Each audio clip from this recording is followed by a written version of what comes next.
ከሰሞኑ በተለቀቀው አንድ ምስል ምክንያት ይቺ ታዳጊ የአብዛኛው ማህበረሰብና የብዙ ድርጅቶችን ቀልብ ገዝታለች። በዚህ በጎ አጋጣሚ የሥራ ዕድል አግኝታ ህይወቷን መቀየር እንድትችልና ችሎታዋን አሳይታ ሀገሯን በዓለም እንድታስጠራ እኛም ያቅማችንን ለማድረግ ዛሬ ከትውልድ ቦታዋ ከቤተሰቦቿ ጋር ተነጋግረን ወደ አዲስ አበባ ይዘናት እየመጣን ነው። ሁላችንም ተባብረን እቺ ልጅ ትልቅ ደረጃ እንድትደርስ እናግዛት። ቀጣይ ያሉ ሁኔታዎችን ከብሩክ ኒውስ ጋር በመሆን የምናሳውቃችሁ ይሆናል። በመጀመሪያ ደረጃ እኔ ልጅቷን የፖስተትኩት ቫይራል እንድትወጣ ምናምን በሰው እንድትገባ የሆነ ቻንስ ምናምን ልታገኝ ትችላለች በሚለው ነው። አንድ ሁለት ደግሞ እኔ መነሻ የምራሳ ሰው አይደለሁም። እዚህ ውስጥ ያላችሁ ከመቶ 90% ማንነታችሁን የረሳችሁ መነሻችሁን የረሳችሁ የትላንትና ማንነታችሁን ትላንትና መጣችሁበትን ቦታ የረሳችሁ በተለይ የገጠር ልጆች አብዛኞቻችሁ እዚህ ውስጥ ያላችሁ የገጠር ልጆች ትላንትናችሁን ረስታችኋል። በዛው እኔ ትላንትናን አረሳም። ቲክቶክ ላይ ስፖስት ነበር የዛሬ 1 አመት የዛሬ 6 ወር እንደዛ ነገር ይፖስታሉ የድሮ የልጅነት ፎቶ የሚያምኑ እኔ በዛው ስደት እስከሚመጣ ድረስ የሚታጠበው በኩሬ ውሃ ነው። hatta የሚጠቀመው የሚጠጣው ምናምን የቢላቴ ውሃ የወንዝ ውሃ ምናምን ነበር። ንጹህ የመጠጣው ቧንቧ ውሃ ቢጠቀም ከ175% ምናልባት ለመጠጥ ሊጠቀም ይችላል። ልብስም ማጥበው የራስም የሚታጠበው ለብዙ ነገር የሚገለገለው የሚጠቀመው የኩሬ ውሃ የወንዝ ውሃ የቢላቴ ምናምን እንደዛ ነገር እና እንዴት የትላንትና ማንነታችሁን ረስታችሁ በዚህ ልጅ ላይ ሙት ይዛላችሁ? ኖርማል በቃ የተፈጥሮ ቁንጆ ማይካድ ሀቅ እኮ ነው። ማይካድ እያንዳንዳችን እንታወቃለን። አብዛኞቻችሁ ሴቶች ወንድ ልጅ እንኳን ወላሂ ብዙም ኮሜንት ላይ ነው የሴቶች ኮሜንት ሴቶች አረታዎች አረታው ትላንትናችን አንርሳ። በተለይ የገጠር ልጆች ትላንትናችን አንርሳ። ወላሂ ትላንትና ምን አይነት ሰው ነበርን? ትላንትና እጃችን ምን ነበር የሚመስለው? ውስጡ የሚቆሸው ስራ ሲሰራ ነው እንጂ ሰው ልጅ ያያችሁ ይሄ ስራ እንጂ ሰራ እንደዚህ ምልክት ምናምን ሊወጣ ይችላል። ግን ይሄ እጃችን ምን ነበር የሚመስለው ድሮ? ይሄ እንገታችን ምን ነበር የሚመስለው? አያበሻ ትላንትናችሁን አትርሱ እያልኳችሁ ነው። ወላሂ ምርን ምን ይወጣላታል? ቆንጅዬ ናት። ወላሂ የራሷን አውቃ ለአቅመ አዳም ከደረሰች እቺ ልጅ የራሷን ትጠብቃለች። ኢትዮጵያ ላይ ደግሞ በዚህ ሰዓት ያለውን የኑሮ ዘይቤውን ታውቃላችሁ።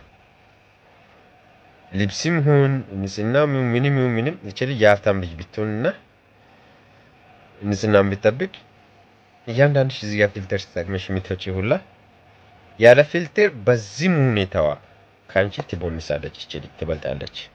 ይሄ መራራ እውነት ነው። በዛው የገጠር ልጆች ትላንትናችን አንርሳ። ትላንትና ኖረናል፣ አሁንም እየኖርን ነው፣ ወደፊትም ፈጣሪ ነው የሚያውቀው። ልክ ሀገርሽ በቃ ያለፈላት መስሎሽ ትሄጃለሽ እኮ እዛ ገጠር።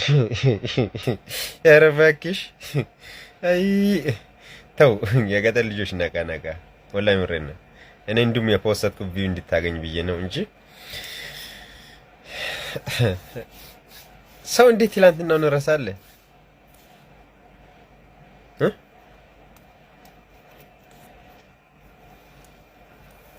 አይ አረብ ሀገር የስራህን እስቲ ስንቱም ሰው አረክ። ሰላም አለይኩም ወራህመቱላሂ ወበረካቱ።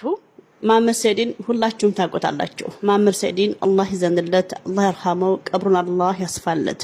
ዛሬ ኸዲጃ ልጁ ቁርአን አክትማ በዚህ መልኩ ተመርቃለች። ሀቂቃ ማሜ ኑሮ ይሄንን ቢያይ ምንኛ ደስ ባለው ነበር። ዛሬ ከጎኗ ቢቆም ምንኛ የሱ ደስታ ከባድ ነበር የሚሆነው። ማሜ አላህ ይዘንልህ። አንዳንድ ጊዜ ከጠንካራ እናት ከጠንካራ ሰው የሚወለዱ ልጆች አላማቸውን አይስቱም። እሱ ወደ አኺራ ሄደ፣ እናት ደግሞ ልጆቿን በዚህ መልኩ እያስቀራች የሱን አማና ተቀብላ ልጆችን እያሳደገች ነው። ያ አላህ ማሜ አላህ ይዘንልህ፣ ይርሐምህ። ዛሬ ሶሻል ሚዲያ የትኛውም ቦታ ላይ ማሜ አላህ ይርሐምህ፣ ማሜ አላህ ይዘንልህ፣ ማሜ ቀብርህን አላህ ያስፋልህ የሚሉ ኮሜንቶች፣ ቴክስቶች አሉና ልጅ ሰደቀተል ጃሪያ ነው። ማሜ አላህ ይርሐምህ፣ ማሜዋ አላህ ይዘንልህ። መልካም ነበር። አላህ ለምናቅህ በጣም ጨዋ፣ በጣም አዛኝ ብዙ ነገር ነበር። ታቸውን አላህ ያቆይልት። እሱንም አላህ ይርሐመው። ሞት አይቀርምና ለምርቃቱ በተገዛው በሬ ተወግቶ ስለሞተው የጎንደር ዩኒቨርሲቲ በኤሌክትሪካል ኢንጂነሪንግ ተመራቂ ስለሆነው ከአንድ ሳምንት በፊት ተመርቆ ነበረ። ለምርቃቱ በተገዛው በሬ ተገድሎ ስለሞተው ወጣት ትንሽ እናውራ። ይሄ በምስሉ ላይ የምትመለከቱት ወጣት እንግዲህ ከአንድ ሳምንት በፊት ተመርቆ ከጎንደር ዩኒቨርሲቲ ወደ ቤተሰቦቹ ሄዶ በሬ በመግዛት ከቤተሰቦቹ ጋር ደስታውን አብሮ ሰለብሬት ለማድረግ በተገዛው በሬ ነው ተገድሎ የሞተው። እስቲ ዛሬ የሱን የሞት ዜና ልነግራችሁ ሳይሆን ከኛ ህይወት ጋር ይሄ ነገር ምን ያገናኘዋል የሚለውን ትንሽ ትንታኔ እሰጣችኋለሁ። ይሄ ቪዲዮ ለማንኛውም ሰው ስለሚጠቅም ሪፖርት ሼር እያደረጋችሁ አድርሱ። አብዛኞቻችን ሰዎች በተፈጥሯችን ሁላችንም እንደ ራሳችንን ሁሌ ዘውታሪ አድርገን ነው የምናስበው። መቼ እንደምንሞት አናስብም። እኔ እኮ ሟች ነኝ ብለን ከፈጣሪ ጋርም ከሰዎች ጋርም ያለንን ግንኙነት አጥብቀን አንይዝም።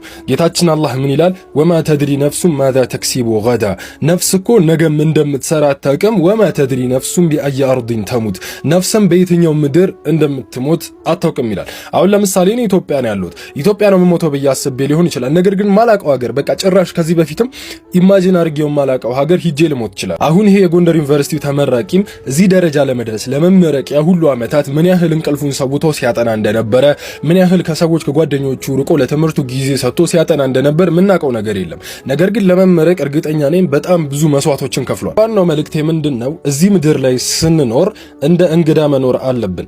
ስንሄድም ሰዎች ላይ ጥሩ ነገር ጥለን ጥሩ ውለታዎችን ውለን ሰዎች በደስታ በጥሩ ነገር የሚያስደስቱበትን ወዮች እንዲሁም ደግሞ እንደዚህ አሁን በማንኛውም ሰዓት ልንሞት ስለምንችል ጌታችንን ስንገናኝ በጥሩ ሚዛን እንድንገናኘው ዱንያ ላይም እሱን የሚያስደስት ነገር ሰርተን መሄዳችንን አደራ ልላችሁ እወዳለሁ ከኔ ጭምር። እና ምድር ይቺ ነች።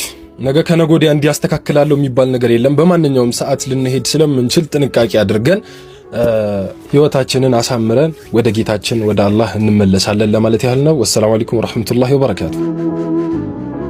ተመልከቱ የአላህን ስራ ሱብሃንአላህ። ይሄ የአላህ ታምር ነው። በቅርቡ በቬንዙዌላ ላይ በተፈጠረው የመሬት መንቀጥቀጥ ላይ አንዲት እናት ከሁለት ልጆቿ ጋር ለ11 ቀን ያክል በፍርስራሽ ውስጥ ቆይታ በህይወት ወጥታለች። ሱብሃንአላህ። እቺ በምስሉ ላይ የምትመለከቷት እናት የ2 ወርና የ2 ዓመት ልጇን አቅፋ የነፍስ አድን ሰራተኞች ፍርስራሹን ሲቆፍሩ በዛሬው ዕለት ማለት ነው ከነ ህይወታቸው በህይወት መገኘት ችለዋል። ይህንን ያክልም ቀን እናትዮ ልጆቿን እያጠባች እንዳቆየቻቸው እየነገሩን ይገኛሉ። ሱብሃንአላህ። ይሄ ከአላህ ታምራቶች እጅግ ከሚያስደንቁ እጅግ የሚያስገርሙ ታሪኮች አንዱ ነው። አላህ ሁላችንንም ከመጥፎ ነገር ይጠብቀን፣ በታምሩም ያስወጣን። ሁላችሁ ማሻአላህ ያላችሁ ኮሜንት ላይ አስቀምጡ። በደም ሼር፣ ኮፒ ሊንክ፣ ሪፖስት እያደረጋችሁ አዳርሱት። አሁን ነው የምላችሁ። አረቡ ጋር ተጣልቻለሁ። 5 ቀን ቀረ ከስራ ልወጣ ነው። ስራ ፈልጉ። እዚህ ጭራሽን ወዲ ከተማ ያለው ስራው ቢሆን ደህና ነው። ወዲዛም ሆነ ወንሁንም ሆነ ዝሮ ፈልጉ ስራ። በዚህ 5 ቀን ውስጥ ፈልጉና ወላሂ ከሞሬ ነው። እኔ ቀልድ ለቲክቶክ ምናምን ብያለሁ። ወላሂ ብያለሁ። ልወጣ ነው። ስራ ፈልጉ። ሳልወጣ እናንተም ሆነ ማንንም ሆነ ዝሮ ስራ ፈልጉ። ደህና ሰው ፈልጋል። አሞኝ ዝም ብላችሁ እንዲያታሙኝ የገባችሁ ውስጥ ወላሂ ከምሬ ነው። እና ምፈልጉ የኔ ጀግንነት እኮ ይለያል እምላችሁ። የኔ ጀግንነት ይለያል። 15000 ሪያል አክስር የመጥቼ አሁን እዚህ ተናገረኝ ያልኩ ከስራ ልወጣለሁ። አሁን ነው የምላችሁ። አላህ ይሶብራችሁ ነው የሚባለው። ተውት ሲባል አላህ ይሶብራችሁ። እንግዲህ ነው ሰርቻ አፈልኳችሁ። አላህ ይድረስላችሁ፣ እኔንም አላህ ይድረስልኝ እንጂ 15000 ሪያል እንዴ ብሎ መቼም አይከፈል የለም። ወግዱ እንዴት ደውሉ አስልኬ እናም ይሄ የሚከፈል አይደለም። ይሄን እኔ እንጃ ሰው እየከፈለ ነው እየተተወ ነው። ግራ ጋብቶኛል። እኔ እንዲህ ያለ ነገር የለም። ከፈለጋችሁ መልሱኝ። ብር የሚባል እኔ አላየሁም። ለኔ ሰጣችኋል እንዴ? ዙሩ አሁን እንትን በሉ ሸርሸር አድርጉት። ይከፈላል አይከፈልም? እንዲህ ያለ አዲስ አበባ መግባቷ ተነገረ። ከሰሞኑ ማህበራዊ ሚዲያ ላይ ፎቶዋ ተለቆ በጣም የተወደደችውና የብዙዎችን ቀልብ የገዛችው እቺ የምትመለከቷት መልከ መልካም ወጣት ወደ አዲስ አበባ መምጣቷ ተነግሯል። ታዲያ ማስተር አብነት ከደቂቃዎች በፊት በለቀቀው ቪዲዮ ላይ ቤተሰቧን በማስፈቀድ ከበርካታ ድርጅቶች ጋር እንድትሰራ እንዲሁም ህይወቷን እንድትለውጥ በማሰብ ቤተሰቧን አስፈቅዶ ወደ አዲስ አበባ እያመጣት እንደሆነም ገልጿል።